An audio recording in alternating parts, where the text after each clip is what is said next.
We've all been self-conscious or nervous before, whether it be asking someone out on a date or giving a speech. However, social anxiety disorder is more than occasional nerves or shyness. Social anxiety disorder implements communicational barriers in a multitude of ways, being avoiding social situations and fearing it to the point of impairments in life.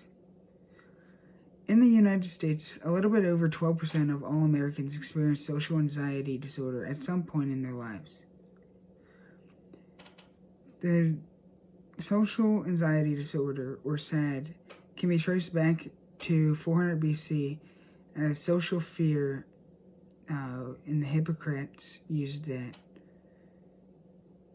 Starting in the 1900s, it was referred to as social phobia and was included in DMS-3. SAD was not officially noted as a disorder until DMS-4 in 1994. After my extensive research on social anxiety disorder using the sources DMS-5, Psychological 101 textbook, Mayo Clinic, and H. Lundbeck's study of escitalopram in the treatment of psychological disorder, I will be talking about, first off, what SAD is, how it impairs communication in people's lives, and lastly, how it is treated. So first, what exactly is social anxiety disorder?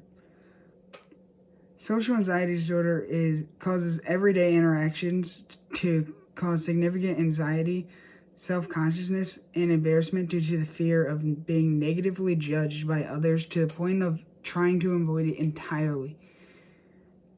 It is believed to be caused by inherited traits due to the fact that anxiety disorders tend to run in families.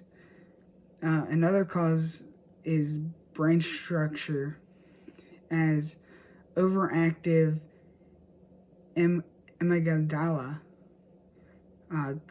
which is the part of the brain that causes fear. Because of it being overactive, it causes fear when there wouldn't typically be a fearful situation for others whose amygdala isn't overactive. Lastly, last cause of it is environment, as it's believed that it could be a learned behavior from an embarrassing social situation, or it could be modeled off of parents' actions. Comorbid disorders with social anxiety are other anxiety disorders, major depressive disorder, and substance use disorders. SAD affects communication and people's lives because SAD can lead to the avoidance of social situations entirely, which causes severe stress on the people with SAD.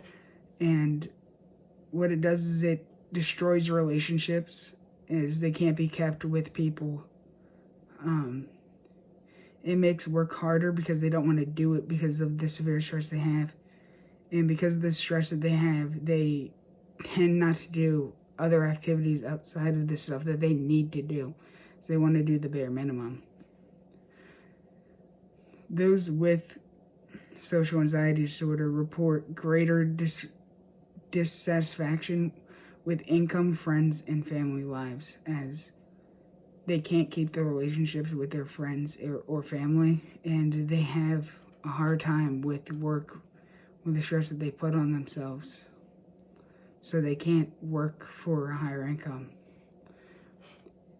And those with SAD also avoid any and all things that would attract attention and any potential criticism, and assume roles that avoid the spotlight for them.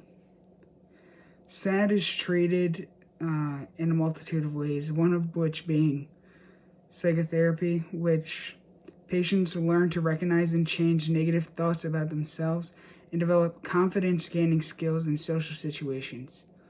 Another way SAD is treated is through prescribed medication, which is SSRIs are typically used. The two main ones being Paxil and Zoloft, in order to decrease the serotonin levels in the brain. Today I talked about what social anxiety disorder is. Second, I discussed how SAD affects one's communication in life. Lastly, I went over the treatments for social anxiety disorder. Social anxiety disorder implements communicational barriers in a multitude of ways, being avoiding social situations and fearing it to the point of impairments in life. In conclusion, social anxiety disorder is a common psychological disorder that many people struggle from and negatively impact their lives.